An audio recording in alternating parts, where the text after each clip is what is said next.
All right, sorry for the mess back here, but you can see a while ago I built this interchangeable sort of aero port, or whatever you want to call it. It's got a sonotube for a port that's removable with two old Kicker Comp 12's. Those Comp 12's are 150 RMS, and I think they're about 12 years old now, 10, something like that. They're old, they still work. One of them's got epoxy on the surround, but they get the job done. They're on this little cheap Orion Cobalt. It says 2500 watts max. Realistically, it's probably a 950 watt amp. So that's what's on them. Does 950-ish watts at 1 ohm. I think this was on Big D Wiz's dynoing little series. So decided to get that. When I got it, it was pretty cheap. So to upgrade the Kicker Comp, Sonic Electronics was running a little deal. So I got these for like 150 bucks for both, or I can't remember what it was. Wasn't that much, free shipping, all that. So these are actually the MMA series of the Massive Audio. So I'm gonna go ahead and get these out. These are, they say 1000 watts max, but I think they're like 450 watts or something. RMS, they're dual 4 ohm, so I'll be able to wire that guy to 1 ohm. So let's go ahead and get these out of the box. Okay, so here are the two 12s. We'll go ahead and just unbox one. See if I remembered these the specifications correctly. So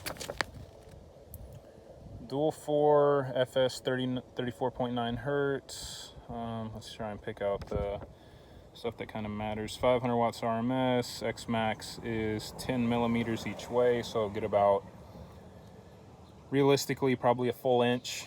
We can see X mech is 27 millimeters, which is about an inch. So mechanicals 2 inches peak to peak. Regular X max, I don't know what method they calculated the X max by, but it's probably a little over an inch. Even though X max together would be 20 millimeters, it's probably more like 30 if the X mech is 54. So here's all the other stuff if you wanted to model it. I'm just doing a direct swap, something simple and easy. So warranty stuff, not too concerned with that. And then here we are. Pretty good looking subs from the top side. Got a nice red stitch, cool embossed cone, stitching in the surround. They've got a rubber gasket.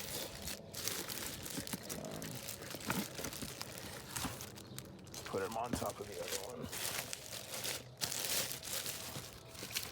So, see if I can get the sun to stop being crazy. So they're pretty good looking subs. Got a nice rubber gasket, some red spiders. Tinsel leads are stitched. It's kind of a bummer. Didn't see that they didn't have push terminals. It's not a big deal. Just push terminals are always a lot easier to deal with. Looks like a 1-inch slug for a magnet. And then just a little, almost like a bumped bottom plate with some pole venting. So they'll probably have some pretty good cooling. They've got their Massive logo right there for some cooling on top of the coil. So overall, some pretty good looking cheap subs. I've always kind of thought Massive has been a great bang for your buck company. A lot of the stuff I've seen with their hippos, and I think they've got like the Toro now, and they've got the MMA, and they've got a line that fills almost every single gap in price point, which is really cool. So, and I like the red and black. So these are gonna go into that box back there. Sorry for the mess. This was threw a bunch of tools in a box just to get it somewhere easy to help somebody out.